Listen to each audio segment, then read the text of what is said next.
Hi dears, welcome back. ഇന്ന് നമ്മൾ റെസിപ്പിയാണ് ചെയ്യുന്നത് ഹോട്ട് മിൽക്ക് കേക്കാണ് കേട്ടോ. ഫ്രോസ്റ്റിംഗ് ഒന്നും ചെയ്യാതെ നമുക്ക് കഴിക്കാൻ പറ്റിയ നല്ലൊരു ടീ കേക്കാണ്. വൈകുന്നേരത്തൊക്കെ ഒരു ചായ, അതിൻ്റെ കൂടെ ഒരു ബിസ്ക്കറ്റ് അല്ലെങ്കിൽ ഒരു കേക്ക്, ഇതൊക്കെ കഴിക്കാൻ ഇഷ്ടപ്പെടുന്നവരാണ് നമ്മളൊക്കെ. ചായയിൽ ഇങ്ങനെ മുക്കി കഴിക്കാനാണ് കേട്ടോ എനിക്ക് കൂടുതൽ ഇഷ്ടം. അപ്പോൾ ഇനി സമയം കളയാതെ നമുക്ക് റെസിപ്പിയിലേക്ക് പോവാം. ആദ്യം തന്നെ എല്ലാ കേക്കും നമ്മൾ ചെയ്യുന്ന സ്റ്റെപ്പ് ഡ്രൈ ഇൻഗ്രീഡിയൻസ് ഒക്കെ അരിച്ചു വെക്കുക എന്നുള്ളതാണ്. അപ്പോൾ ഇതിലേക്ക് വേണ്ടിയിട്ടുള്ളത് 1.5 കപ്പ് മൈദയാണ്. അപ്പോൾ ആദ്യം 1.5 കപ്പ് മൈദ എടുക്കുക.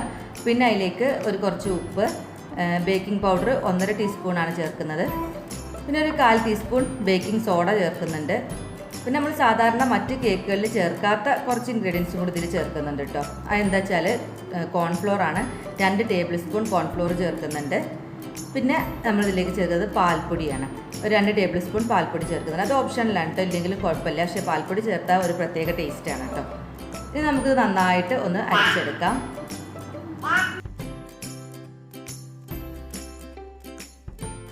ഒരു 3 വട്ടം അരിച്ചു കൊടുക്കണം എന്നാട്ടോ പറയണത്. അപ്പോഴാണ് ശരിക്കും പറഞ്ഞാൽ ബേക്കിംഗ് പൗഡർ, ബേക്കിംഗ് സോഡ ഇതൊക്കെ ഒരേപോലെ ഈ മിക്സിൽ നന്നായിട്ട് സ്പ്രെഡ് ആവുള്ളൂ. ഇനി അതിന് മടിയാണെന്നുണ്ടെങ്കിൽ ഇങ്ങനെ ഒരു വയർ വിസ്ക് വെച്ചിട്ട് നല്ലോണം വിസ്ക് ചെയ്ത് കൊടുത്താലും മതി കേട്ടോ. അരിച്ച് കഴിഞ്ഞതിന് ശേഷം ഒരു പ്രാവശ്യം എന്തായാലും അരിക്കണം.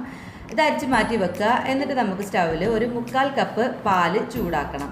നമ്മളിത് പറഞ്ഞു, കേക്കിൻ്റെ പേര് ഹോട്ട് മിൽക്ക് കേക്ക് എന്നാണ്. അതായത് മിൽക്ക് നല്ല ഹോട്ടായി നല്ല ചൂടുള്ള പാലിൽ ചേർത്തിട്ട് ആണ് നമ്മളിതിൻ്റെ ബാറ്റർ റെഡിയാക്കുന്നത്. അപ്പോൾ നമ്മളൊരു 1/4 കപ്പ് പാല് ചൂടാക്കുക. എന്നിട്ട് അതിലേക്ക് ഒരു 60 ഗ്രാം ബട്ടർ, പിന്നെ ഒരു 1.5 ടേബിൾ സ്പൂൺ നെയ്യും ചേർത്ത് കൊടുക്കുക. നെയ്യ് ചേർക്കുന്നത് ഒരു ഫ്ലേവറിന് വേണ്ടിയിട്ടാണ്. ഈ നെയ്യിൻ്റെ ഫ്ലേവർ കൂടുതൽ ഇഷ്ടമുണ്ട് എന്നുണ്ടെങ്കിൽ നമുക്ക് നെയ്യിൻ്റെ അളവ് കൂട്ടിയിട്ട് ബട്ടറിൻ്റെ അളവ് കുറക്കട്ടോ. ഇതവിടെ കിടന്നൊന്ന് മെൽറ്റ് ആവട്ടെ. നല്ല തിളക്കൊന്നും വേണ്ട, ആ ബട്ടറൊക്കെ ഒന്ന് മെൽറ്റായി പിടിച്ചാൽ മതി. ആ സമയം കൊണ്ട് നമുക്ക് ബാറ്റർ റെഡിയാക്കി എടുക്കാം. ഇതിന് വേണ്ടി ഞാൻ 2 ലാർജ് എഗ്ഗ് എടുത്തിട്ടുണ്ട്. ആ എഗ്ഗ് ഒന്ന് മിക്സ് ആയിട്ട് വരുമ്പോൾ ബീറ്റ് ചെയ്ത് തുടങ്ങുക. ഒന്ന് ബീറ്റ് ചെയ്തുകൊണ്ടിരിക്കുമ്പോൾ നമ്മൾ 1 കപ്പ് ഷുഗർ ഇതിലേക്ക് ഇങ്ങനെ ചേർത്ത് കൊടുക്കുക.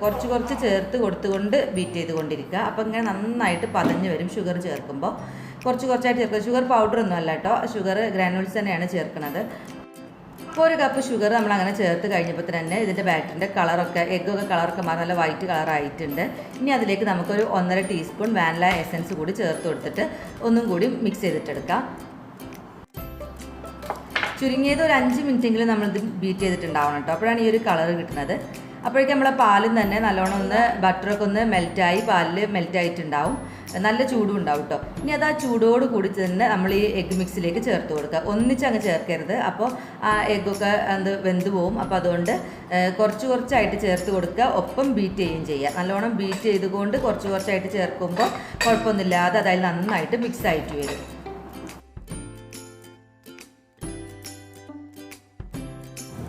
ഫുള്ളായിട്ട് മിക്സ് ചെയ്തെടുത്ത് കഴിഞ്ഞു. ഇനി നമുക്ക് ഡ്രൈ ഇൻഗ്രീഡിയൻസ് മിക്സ് ചെയ്യാം.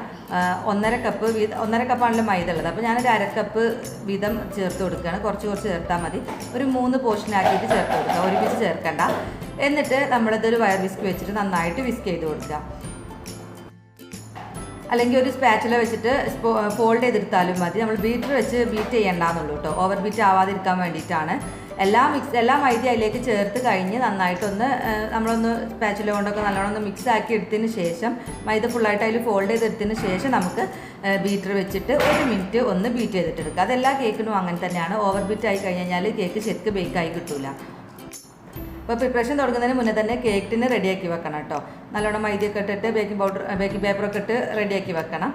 അപ്പോൾ ഞാൻ റെഡിയാക്കി വെച്ച ടിന്നിലേക്ക് ഞാൻ മിക്സ് എടുത്ത് ഒഴിച്ച് കൊടുക്കുകയാണ്. ഇത് 180 ഡിഗ്രിയിൽ 45 മിനിറ്റാണ് എനിക്ക് എടുത്തത് ടൈം. അത് ഓവൻ്റെ ടെമ്പറേച്ചർ അനുസരിച്ച് എല്ലാവർക്കും വ്യത്യാസം ഉണ്ടാവും. പക്ഷേ ഒരു 10 മിനിറ്റെങ്കിലും പ്രീ ഹീറ്റ് ചെയ്യാൻ മറക്കരുത് കേട്ടോ. ഓവനൊക്കെ പ്രീ ഹീറ്റ് ചെയ്ത് റെഡിയാക്കി വെക്കണം കേക്ക് ബേക്ക് ചെയ്യാൻ തുടങ്ങുമ്പോൾ തന്നെ. നമുക്ക് കേക്ക് ബേക്ക് ചെയ്തെടുക്കാം. അപ്പോൾ നമ്മുടെ കേക്ക് റെഡി ആയിട്ടുണ്ട്. കേക്ക് റെഡി ആണോ എന്നുള്ളത് നമ്മൾ സ്ക്യൂർ വെച്ച് ചെക്ക് ചെയ്യുന്നതൊക്കെ ഇപ്പോൾ എല്ലാവർക്കും അറിയുന്നുണ്ടാവും. ഒന്ന് ചെക്ക് ചെയ്ത് നോക്കുക, എന്നാലും ഉള്ളിലൊക്കെ ഇനി ബേക്ക് ആവാതെ ഇരിക്കുന്നുണ്ടെങ്കിലോ എന്നുള്ളത് ജസ്റ്റ് ഒന്ന് ടെസ്റ്റ് ചെയ്യാം. അതിനുശേഷം ഒരു 5 മിനിറ്റ് കഴിയുമ്പോൾ നമുക്ക് കേക്കിൻ്റെ സൈഡിൽ കൂടെ ഒക്കെ ഇങ്ങനെ ഒരു ഷാർപ്പായിട്ടുള്ളൊരു നൈഫോ എന്തെങ്കിലും വെച്ചിട്ട് ഒന്ന് ഓടിച്ചു കൊടുക്കുക. അത് കേക്ക് സൈഡൊക്കെ ഞാൻ ഒട്ടി നിൽക്കുന്നുണ്ടെങ്കിലോ എന്ന് വിചാരിച്ചിട്ടാണ്. സൈഡൊക്കെ ഒന്ന് വിടിച്ചതിന് ശേഷം നമ്മൾ ആ കേക്ക് മോൾഡ് ഒന്ന് കമിഴ്ത്തി പിടിച്ചാൽ തന്നെ കേക്ക് ഇങ്ങോട്ട് പോരും കേട്ടോ. എന്നിട്ട് നമ്മൾ അതിൻ്റെ ബാക്കിലുള്ള ബേക്കിംഗ് പേപ്പറൊക്കെ റിമൂവ് ചെയ്യുക. എന്നിട്ടൊരു വയറാക്കിൽ എന്തെങ്കിലും വെച്ചിട്ട് കേക്ക് നല്ലോണം കൂളാവാൻ വേണ്ടിയിട്ട് വെക്കുക. അതിന് ശേഷം നമുക്ക് കട്ട് ചെയ്താൽ മതി. ഇപ്പോൾ കണ്ട നമ്മളെ കേക്ക് നല്ല പെർഫെക്റ്റ് ആയിട്ട് ബേക്ക് ആയിട്ടുണ്ട്, നല്ല ബ്രൗൺ കളറിൽ വന്നിട്ടുമുണ്ട്. ഇത് നമുക്ക് വേണമെന്നുണ്ടെങ്കിൽ പാനിലും ചെയ്യാം കേട്ടോ. ഈ കേക്ക് സ്റ്റൗവിൽ നമുക്ക് ബേക്ക് ചെയ്യാൻ പറ്റും, ഓവനിൽ തന്നെ ചെയ്യണമെന്നില്ല. ഇതേ ക്വാണ്ടിറ്റി തന്നെ എല്ലാം എടുത്തിട്ട് മെഷർ ചെയ്തെടുത്തതിന് ശേഷം നമുക്ക് ബാറ്ററി റെഡിയാക്കി സ്റ്റൗവിൽ നമുക്കിത് ചെയ്യാം. പക്ഷേ ഇത്ര തന്നെ ഒരു കളറും ഒന്നും കിട്ടില്ല സ്റ്റൗവിൽ ചെയ്യുമ്പോൾ എന്നുള്ളതാണ്. നല്ലോണം ചൂടൊക്കെ പോയതിന് ശേഷം നമുക്കിത് സ്ലൈസ് ചെയ്തിട്ട് എടുത്ത് വെക്കാം. ഇത് ഏകദേശം ഈ ഒരു അളവിൽ നമ്മൾ ഉണ്ടാക്കുകയാണെന്നുണ്ടെങ്കിൽ ഒരു 1.5 കിലോക്ക് അടുത്ത് കേക്ക് വെയിറ്റ് ഉണ്ടാവും. നമുക്കിത് കട്ട് ചെയ്തിട്ട് എയർ ടൈറ്റ് ആക്കി വെച്ചാൽ നമ്മൾ ബേക്കറി കേക്കൊക്കെ എടുത്ത് വെക്കൂല, അതേപോലെ വെക്കാം. ഫ്രിഡ്ജിലൊന്നും വെക്കേണ്ട ആവശ്യമില്ല, നമുക്ക് പുറത്ത് തന്നെ വെച്ചാൽ മതി, കേടാവൊന്നുമില്ല. പിന്നെ നമുക്കിതിങ്ങനെ ചായക്കൊക്കെ ഇടയ്ക്ക് കഴിക്കാനൊക്കെ പറ്റുന്ന വിധത്തിൽ അങ്ങനെ എടുത്ത് വെക്കാൻ പറ്റിയ കേക്കാണ് കേട്ടോ. അപ്പോൾ നമ്മുടെ പെർഫെക്റ്റ് ആയിട്ടുള്ള ടീ കേക്ക് കട്ട് ചെയ്ത് വെച്ചിട്ടുണ്ട്. ഇതാണ് ഇന്നത്തെ റെസിപ്പി. നിങ്ങൾക്ക് എല്ലാവർക്കും ഇഷ്ടമായിട്ടുണ്ടാവുമെന്ന് വിചാരിക്കുന്നു. ഇഷ്ടമായെങ്കിൽ ലൈക്ക് ചെയ്യാനും കമൻറ്റ് ചെയ്യാനും ഒന്നും മറക്കരുത്. അതുപോലെ തന്നെ സബ്സ്ക്രൈബ് ചെയ്യാത്തവർ മറക്കാതെ സബ്സ്ക്രൈബ് ചെയ്യാൻ വേണം. റെസിപ്പി കണ്ട എല്ലാവർക്കും ഒരുപാട് താങ്ക്സ്. നല്ല റെസിപ്പീസും വീഡിയോസൊക്കെ ആയിട്ട് ഇനിയും കാണാം.